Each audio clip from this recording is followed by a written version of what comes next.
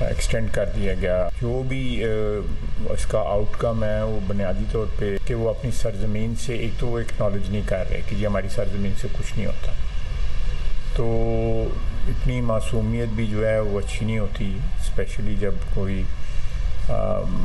بڑے اچھے اور محترم لوگ جو ہیں نیگوشیشنز میں انوالو ہوئے ہوں. تو اس طرح صاف انکار کر دینا میرا خیال ہے افغانستان کا کوئی اچھا شگون نہیں ہے.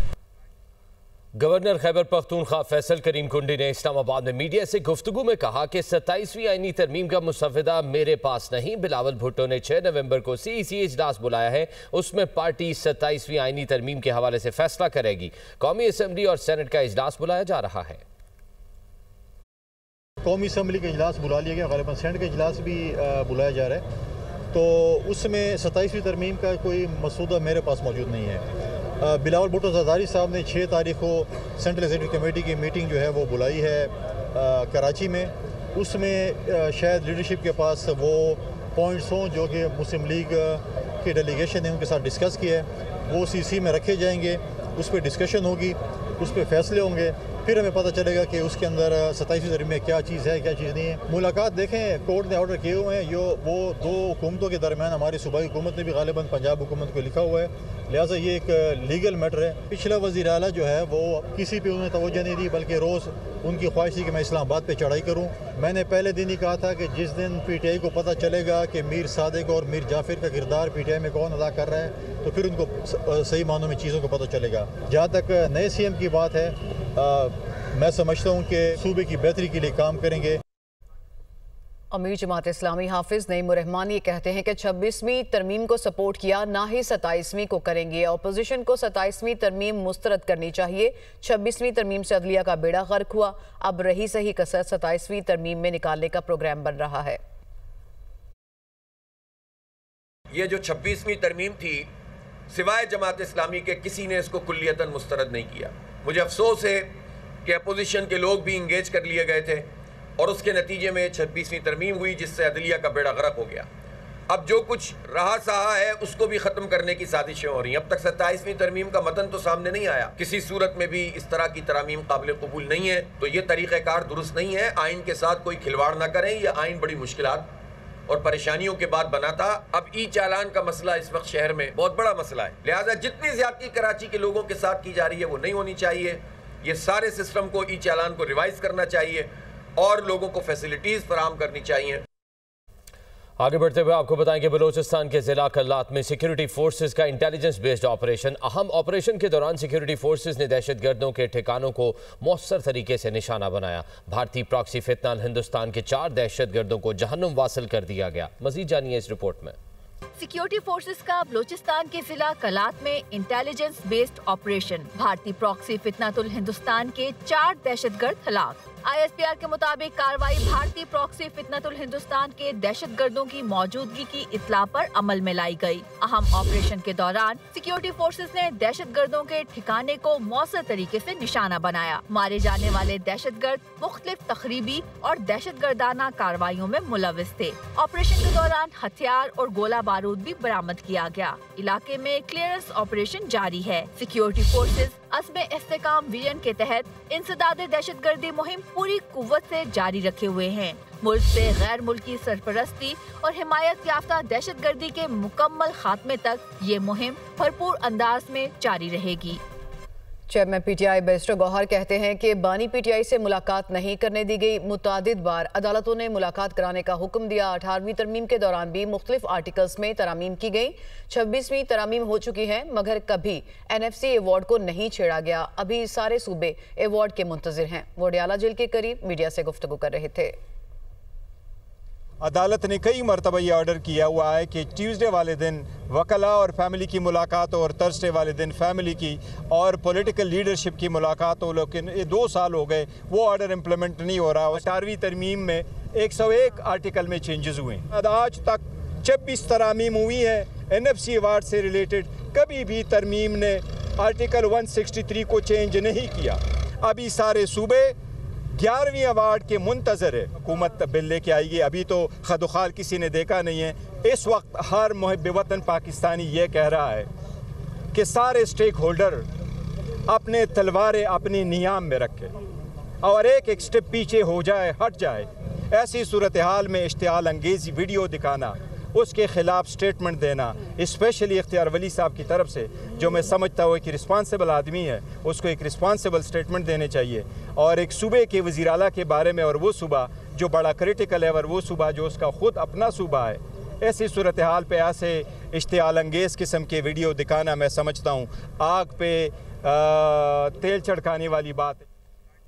وفاقی وزیر اطلاعات عطا تارڑ نے کہا ہے کہ بانی پی ٹی آئی نے ہمیشہ جھوٹ اور الزام تراشی کی سیاست کی۔ یہ جھوٹ بول کر بعد میں یو ٹرن لیتے ہیں، اب وہ یو ٹرن نہیں بلکہ پورا گول چکر بن گیا ہے۔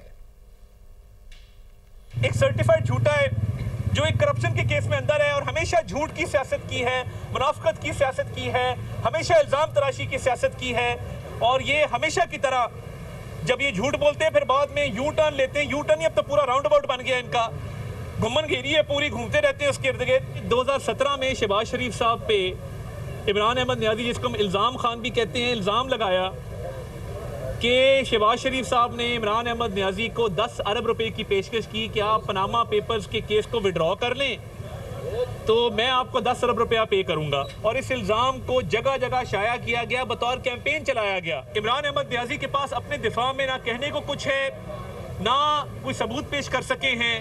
ہم نے تمام تر ثبوت پیش کیے کہ یہ جھوٹا الزام تھا، بے بنیاد تھا، من گھڑت تھا، فریب پر مبنی تھا، عوام کو گمراہ کرنے کے لیے دیا گیا تھا، شہباز شریف صاحب کی ساکھ کو متاثر کرنے کے لیے دیا گیا تھا۔ وزیر اطلاعات پنجاب اسما بخاری نے کہا ہے کہ وزیر اعلیٰ مریم نواز نے ایک سال میں 90 سے زائد منصوبے شروع کیے۔ سیاسی مخالفین بھی وزیر اعلیٰ کی کارکردگی کے معترف ہو چکے ہیں۔ مریم نواز وعدوں پر نہیں، عملی اقدامات پر یقین رکھتے ہیں۔ آج سے پہلے اتنے منصوبے کسی نے شروع نہیں کیے۔ 50 لاکھ گھر اور 1 کروڑ نوکریوں کے وعدے جھوٹے تھے۔ دعا ہے کہ کے پی کے عوام کی محرومیاں جلد ختم ہوں۔ چیف منسٹر مریم نواز شریف صاحبہ کے وہ پروجیکٹس جو انہوں نے ایک سال کے اندر شروع کیے، جو 90 کے قریب ہیں، ہمارے سیاسی مخالفین بھی یہ کہنے پہ مجبور ہیں کہ چیف منسٹر مریم نواز صاحبہ کم مدت میں سب سے زیادہ ڈیلیور کرنے والی چیف منسٹر ہیں۔ بہت سارے انیشیٹو ایسے ہیں جس کا انہوں نے کوئی کیمپین کے دوران وعدہ بھی نہیں کیا تھا، ایسا کوئی وعدہ بھی آن ریکارڈ نہیں ہے۔ وہ جیسے آپ کو پتہ نا جھوٹے وعدے ہوئے تھے، اتنی نوکریاں تو اتنے کار، تو وہ اس کے بعد سب ڈھونڈتے ہی رہ گئے کہ وہ کہاں رہے۔ سو نہ چیف منسٹر صاحبہ کے منصوبے جو ہیں وہ فائلوں کی نظر ہوتے ہیں، نہ وہ صرف جو ہے وہ سوشل میڈیا کے لیے بنتے ہیں کہ سوشل میڈیا پہ بیٹھ کے ڈالا اور واہ واہی کرے۔ یہ ہونے جا رہا ہے۔ میری دعا ہے کہ کوئی ایسی اینک بن جائے، اڈیالہ اور اس کے مجاور جو ہیں ان کو کے پی کے عوام کی جو محرومیاں ہیں، جو امن و امان کی بگڑتی ہوئی صورتحال ہے، وہ بھی کے پی کے اندر نظر آ جائے۔ ابھی یہ جو بسیں ہیں، ای بسز کا پہلا فیز مکمل ہو گیا ہے۔ اس پہلے فیز میں 200 بسیں جو ہے دی گئی تھیں، جو ایک سیلاب کے حوالے سے جو ایک ہمیں ایک آزمائش کا سامنا کرنا پڑا۔ سیلاب کے آنے کے 2 مہینے کے اندر اندر جو ہے وہ سروے شروع کر کے اس کو 30 نومبر تک انشاءاللہ اس کو کمپلیٹ بھی ہونا ہے۔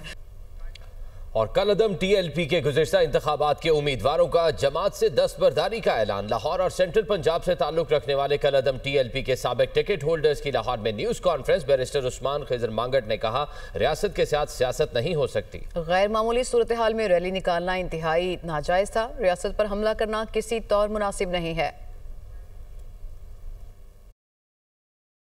ایک طرف افغانستان کا بارڈر ہے، ایک طرف انڈیا کا بارڈر ہے، اور دونوں طرف اس وقت جو وار تھریٹ ہے وہ اس وقت ریڈ الرٹ پہ ہے۔ اس سچویشن میں آپ ایک اس طرح کی ریلی نکالیں اور ڈیسٹینیشن وہ چوز کریں جو پاکستان کے ڈپلومیٹک ٹائز ہیں، انٹرنیشنل ٹائز ہیں، جو پاکستان کے اس کنٹری کے ساتھ جو پاکستان کے ریلیشنز ہیں ان کو تباہ و برباد کر دے۔ میرا خیال ہے کہ یہ پاکستان کی ریاست کے خلاف ایک سازش ہے۔ آپ نے دیکھا رستے میں بسز چھینی گئی، رستے میں اینٹوں والے ٹرالے چھینے گئے، ڈنڈوں سے لیس تھے، اسلحے سے لیس تھے، سکول بسز چھینی گئی۔ میں اپنا جو تحریک لبیک پاکستان کے ساتھ جو سفر ہے اس کا اختتام کا اعلان کرتا ہوں۔ میں ریاست پاکستان کے ساتھ جو ہے اپنی سولیڈیرٹی جو ہے میں اس کو شو کرنے کے لیے آج میں یہاں پہ آیا ہوں۔ نہ میں اس کا پہلے ممبر تھا نہ بعد میں ممبر ہوں، الیکشن ضرور لڑا ہے میں نے، اس میں کوئی شک والی بات نہیں کہ میرا تحریک لبیک سے کوئی تعلق نہیں ہے۔ میں پی پی 78 سے ٹکٹ ہولڈر ہوں تحریک لبیک کا، اور سب سے پہلے پاکستان، اس کے بعد سب کچھ۔ اور جس طرح کا